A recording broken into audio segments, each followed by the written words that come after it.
Kita akan masuk periode masa di mana kita semua akan memilih siapa yang akan berkuasa di negeri kita.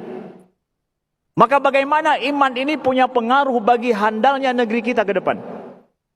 Ada beberapa hal yang khatib ingin sampaikan kepada saudaraku seiman dan seakidah dan sebangsa serta setanah air.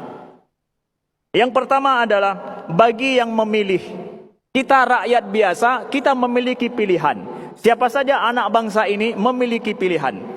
Maka amanah daripada Nabi SAW, kalaulah kita bertauhid, kalaulah kita punya iman, kita memiliki Allah yang menciptakan kita, dan Rasulullah sebagai teladan kita yang sunnahnya kita ikuti.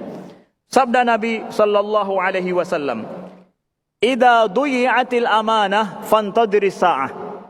Ini kita yang akan memilih nanti pada saat menentukan siapa yang akan berkuasa di negeri ini.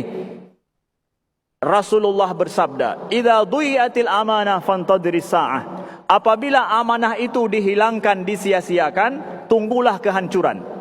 Lalu sahabat bertanya, "Ya Rasulullah, kaifa ida'atuha?" Bagaimana menyia-nyiakan amanah itu? Sabda Nabi, "Idza usnidal amru ila ghairi ahli fantadhiris sa'ah." Apabila diberikan perkara pada yang bukan empunya, bukan orang yang punya kapabilitas di situ, fantadhiris sa'ah, tunggulah kehancuran, kata Nabi SAW. Maka ingat saudaraku, pilihan kita itu menentukan kapabilitas tidaknya orang yang akan mengurus kita nanti. Ini adalah pesan daripada Nabi SAW. Kemudian kita yang memilih juga ingat pesan dalam Al-Quran. Ketika permasalahan talak, ada terjadi cekcok rumah tangga antara suami dan istri. Apa firman Allah? Ini cekcok masalah rumah tangga loh. Bukan masalah negara. Masalah rumah tangga yang mungkin cuma 2 orang di dalamnya. Apa firman Allah dalam surat At-Talaq? "Wa ashhidu dhawai adlim minkum wa aqimu syahadata lillah. Dzalikum yu'adzu bihi man kana yu'minu billahi wal yaumil akhir wa may yattaqillaha yaj'al lahu makhraja." Maka tegakkanlah syahadah kepada Allah. Betul-betul tegakkanlah kesaksian itu karena Allah. Ada 2 orang yang cekcok dalam rumah tangga suami istri, perlu di sana ada rujuk atau talak, ada 2 orang saksi yang adil. Maka Allah berfirman, tegakkan kesaksian itu karena Allah. Kesaksian apa? Kesaksian dalam masalah cekcok rumah tangga 2 orang. Ini kesaksian yang akan kita berikan bagi orang yang akan mengurus negara kita ini. Itu jauh lebih besar masalahnya daripada urusan rumah tangga.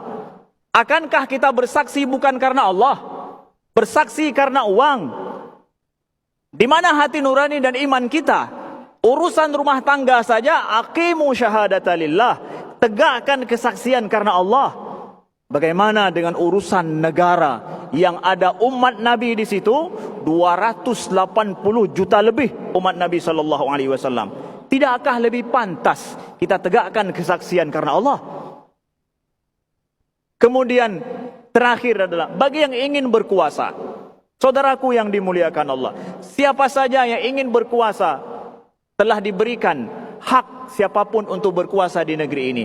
Tapi ingat daripada pesan Nabi SAW untuk menjadi seorang penguasa nantinya yang lebih handal. Apa sabda Nabi SAW?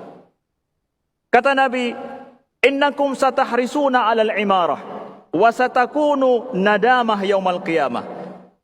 Kata Nabi, kalian akan berambisi untuk berkuasa, dan ingat, kekuasaan itu bisa menjadi penyebab daripada kesesalan nantinya. Orang yang berambisi kepada kekuasaan, hati-hati, nanti itu bisa menjadi, kata Nabi, nadamah, penyesalan nanti di hari kiamat. Kecuali apa? Kecuali yang kata Nabi di dalam hadis beliau terhadap Abu Dzar, kata Nabi, "Illa man akhadhaha bihaqqiha wa adda alladhi alaihi fiha." Kecuali yang tidak akan menyesal nanti di hari kiamat, siapa? Mereka yang mengambil kekuasaan itu dengan benar dan menjalankannya dengan baik pula sesuai dengan aturan yang berlaku. Itu kata Nabi yang tidak akan menyesal nanti hari kiamat. Maka dari sini saudaraku yang dimuliakan Allah, boleh silakan mencari kekuasaan siapapun kita, tapi ingat kepada apa yang Nabi Yusuf sebutkan di dalam Al-Quran. Nabi Yusuf meminta kekuasaan. Apa kata Nabi Yusuf? Qala ja'alni ala khazainil ard inni hafizun alim. Kata Nabi Yusuf, jadikan aku sebagai bendaharawan negeri Mesir. Sesungguhnya aku adalah sangat pintar dalam menjaga dan sangat paham. Siapa yang ingin berkuasa, menjadi calon legislatif atau menjadi presiden juga, buktikan. Karena kalau anda menginginkan, kalau kita meminta kekuasaan ini, buktikan. Hafizun alim, aku sangat pintar menjaga amanah dan aku sangat paham dan sangat tahu. Nabi Yusuf membuktikan itu ketika kekuasaan itu beliau minta. Maka ini amanah dari Al-Quran. Kami ingin sampaikan kepada kita selaku rakyat yang akan memilih nanti dengan amanah. Dan insya Allah akan ada nantinya pemerintah atau penguasa yang mengurus urusan umat, yang insya Allah juga amanah adanya terhadap umat. Mudah-mudahan Allah jaga negara kita ini lebih baik. Dengan iman kita yang handal ini, melahirkan penguasa-penguasa yang mengurus urusan umat yang handal pula.